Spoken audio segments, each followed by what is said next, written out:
What's up, good people, Vlad here with another amazing NVMe drive from Kingston. This time we have the KC3000, which is technically a drive on which the Fury Renegade NVMe is made, but is it as good? Looking for affordable Windows or Office keys? Look no further, I got you covered. Head over to SPEED.com, pick your Windows edition, use my discount code LE25 to get a 25% on any Windows or Office products. Once you complete your order, after a few seconds you will receive your code. In Windows, go to Settings, there should be an Activate Windows prompt at the bottom. Click that, enter your code and wait for Windows to finish activation. To check the activation status, use the command prompt with the command slmgr.vbs/xpr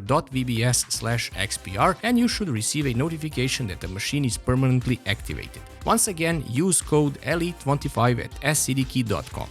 So let's start with the packaging. A simple white red box, blister pack box, standard for Kingston by now. But the package is not important, what's inside is. It has a graphene aluminum heat spreader for the better cooling of the drive. It's a standard 2280 form factor, and under the hood it has the Phison E18 controller paired with Micron 176L3D TLC NAND chips. It's rated for read speeds of up to 7000 MB per second and write speeds of up to 6000 MB per second for the 1TB model. This is less for 500 gig model, and it's higher for the 2 and 4 TB versions, up to 7000 for write and read respectively. This also translates to 900K random read IOPS and 1 million random write IOPS. So the Phison E18 controller is nothing new, but it's one of the best Gen 4 controllers on the market today. So the drive also has a double DRAM layout that Kingston uses on multiple products. In this case it has 4 512 gigs modules, for a total of 2 TB. The standard 1 GB of DRAM per 1 TB of NAND applies here as well, more than enough for consumer usage, but it's nice to see this in the age of manufacturers skimping and, degrading controllers, degrading the performance of the drive after some time. Kingston is luckily not one of those manufacturers, which you will see in a moment in the tests I did. So the best thing here of all is that this drive has such a good price that you can't resist buying it. 500 gigs is going for $58, 1 TB is going for $87, 2 TB is going for $150, and 4 TB drive is around $350. Don't know why the 4 TB version is always more expensive, but it's what it is. Other than that, the longevity of each drive is different. 400 TB written for the 500 gig model, 800 TB written for the 1 TB model, 1600 TB written for 2 TB model, and 3200 TB written for the 4 TB model. The KC3000 supports Trim, Smart Data Reporting, end-to-end data pad protection, and can be securely erased, but it does not support the AES 256-bit hardware encryption for speedy and secure password protection. Kingston also provides a key for Acronis True Image HD for cloning over your old data, and the company's website has an SSD toolbox for download the Kingston SSD Manager, which allows you to monitor the drive health and also upgrade the firmware. So the Kingston KC3000 comes in an M.2 2280 single or double-sided form factor depending on which capacity you get. The 512 gigs and 1 TB they come in the single-sided, while the larger capacities come with components on both sides of the PCB, like this 2 TB model that I have here. The Phison's high-performance 8-channel 1.4 NVMe SSD controller, the PS5018-E18, leverages a triple CPU primary architecture based on the ARM Cortex-R5 cores, and it offloads common repetitive firmware code to a dual CPU coprocessor. This in return accelerates writes and queuing, but the controller is built on a 12nm process to keep a handle on the heat output while operating at 1 GHz. It features ASPM, ASPT, and supports the low-power L1.2 idle state to keep it cool.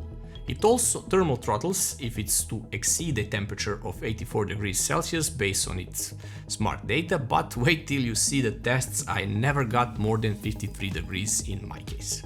To attain its high endurance ratings, the KC3000 takes advantage of Phison's 4th generation low density parity check ECC, and the company factory is over-provisioned by 7.4%. This not only aids with sustained drive performance, but it's also implemented to aid with bad block management and other background process, the NAND management routines. The controller interfaces with a DDR4 DRAM cache provided by a Kingston branded chips that operates at 1600 MHz. Also interfacing are the 32 dies of Micron's 512GB 176L TLC flash operating at a full speed of 16,000 Mtps. Okay, enough with the specs, these are literally the same as Fury Renegade. This is just a more, how to say, a consumer grade drive, the best all-rounder if you will. So in the Crystal Disk Mark tests, this drive reached speeds of 7013 MB for read and 6821 MB per second for write, and a whopping 1.03 million IOPS read and even better 1.37 million write IOPS. But what is more interesting, the drive scored 908 MB with the PC Mark test, which makes it a fairly fast drive for the day-to-day usage. You know, when things we do the most, like copying stuff, writing stuff, loading games and so on. So in my standard tests where I would copy to and from the drive but also to itself, the drive performed exceptionally good. Copying from another drive to this drive, I saw an average of 3.8 GB per second, 2.86 copying from it to another drive, but this has more to do with the other drive being able to write data as fast.